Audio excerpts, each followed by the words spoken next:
Our film starts with a beautiful redhead walking through the woods at night. She stops when she hears a sound but doesn't see anything. As she walks, we see the feet of people following her very slowly. As they go, we notice these people are clearly meant to represent horror movie villains of the era, specifically Leatherface, Freddy Krueger, and Jason Voorhees. She eventually runs out of space to run, and my suspicions are confirmed as we see the cheesy knockoffs of the horror legends. She heads into a crypt and they follow. After seeing some tussling, the woman comes out with their weapons. As she laughs and calls them amateurs, we see she's a vampire. After a commercial for coffins done in the style of a used car ad meant to mimic syndicated TV and movie host segments, we get to a funeral with a guy named Dexter. The deceased is his uncle. Well, they thought he was dead, but as soon as Dexter gets to the coffin, Uncle Ephraim grabs Dexter and gets mad at everyone for thinking he was dead and trying to bury him. At Ephraim's job at a library, he tries to tell Dexter about the occult. During this, the camera person gets distracted by a woman with big boobs, but eventually remembers the plot when her boyfriend shows up.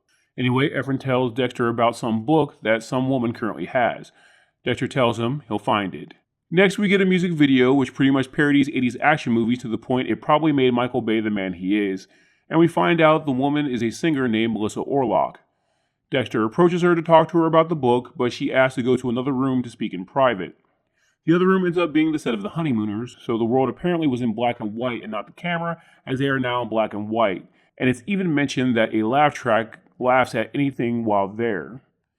Ed from the show then comes through the door and gives Melissa a telegram from Dr. Van Helsing telling her she has to go to Castle Orlok in Transylvania as her father has died.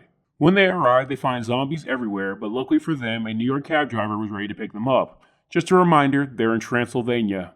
While Dexter and Marissa get acquainted in the back of the cab, a couple of striking grave workers head into the crypt and open it, hoping to find valuables, but instead finding a vampire laying in it. Victor Van Helsing shows up and rescues them by staking the vampire, resulting in him getting soaked in a comical amount of blood. Dexter and Marissa eventually arrive at a pub. After Dexter does an out-of-nowhere Columbo impression, Marissa asks where Castle Orlok is and everyone freaks out. The local constable tells them no one alive is there, but they freak out again when she mentions her Uncle Byron is there. Victor Van Helsing then interjects and tells them about the vampire legends and agrees to accompany them to the castle. After a flashback of Victor as a kid killing kid vampires at school and being forced to write on the blackboard, followed by him as a teenager being seduced by a vampiress and tricking her into drinking holy water before she could bite him, shout out to a cameo by Scream Queen Brinke Stevens by the way, we get a corny song about how singing a corny song in a movie will make it popular, which they admit just exists to kill time until they reach the castle, which they eventually do. At the castle, we see an alarm clock go off, followed by 3 hot female vampires rising from a coffin. We watch as the 3 protagonists, after some haggling, get invited into the castle by the caretaker, and Marissa gets distracted, finding a painting of someone who looks exactly like her. When Dexter goes to tell the doctor, the female vampires show up and go over the top hammer horror about wanting to give Marissa a kiss. I want to give you a kiss. I want to give you a big, wet, gooey one. And attempting to lead her into a trap, but Dexter saves her from a falling chandelier. Lord Byron Orlok shows up and reprimands the women before getting introduced to the 3 outsiders. He then tells them that the woman in the painting was the original Marissa Orlok. On the way to their room, Byron gives them a tour where he talks about all the evil, creepy family members whose paintings are on the wall. Then we learn that the castle caretaker can teleport. Once in their rooms, we see Dr. Van Helsing making notes into a cassette recorder when the redhead vampiress approaches him and they parody that one scene from the first Hammer Dracula film. Oh, you must help me. You're my only hope. You must. There.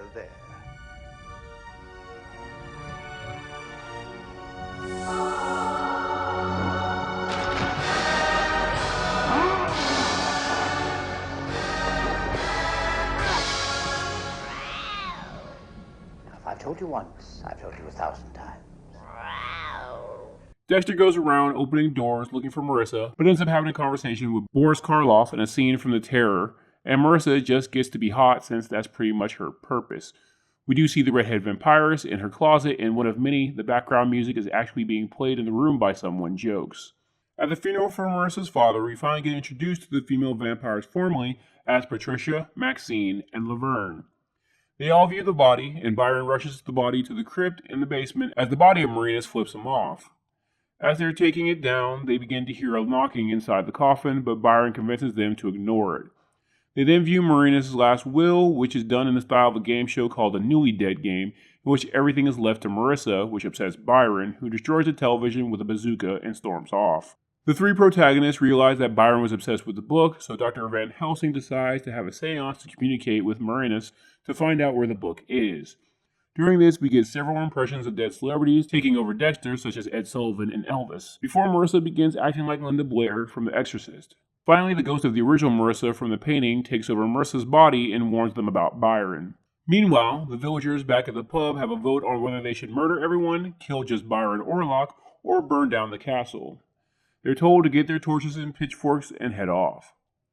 Back at the castle, Marissa and Dexter head off looking for the book while Dr. Van Helsing has a dream where Patricia seduces him. She then tells him that what happens in the dream could happen in real life and she bites him. Not exactly. You see, whatever happens in a dream could also be happening in real life. I see. Well, in that case... You're right. You're up to your neck in trouble. When he wakes up, he checks the mirror, finds bite marks, then fangs out before his reflection disappears. Marissa and Dexter continue to search the house, including ending up in a room that's in 3D that they have to leave because they forgot their glasses. They then are confronted by the caretaker, Stefan, which devolves into a baseball parody as he throws a metal sphere at the two that eventually strikes one of the cops outside.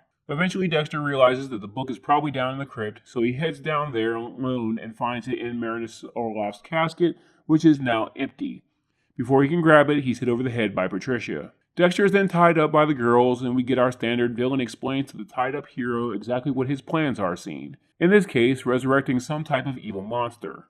When Dexter asks Van Helsing to help, he happily declines as he's being rubbed on by the girls. As Byron starts doing his chant, Lady Orlock shows up and reprimands Byron, which distracts him long enough for Van Helsing to free Dexter.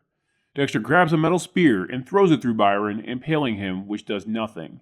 That's when Marissa does her best Raiden for Mortal Kombat and summons lightning to strike Byron.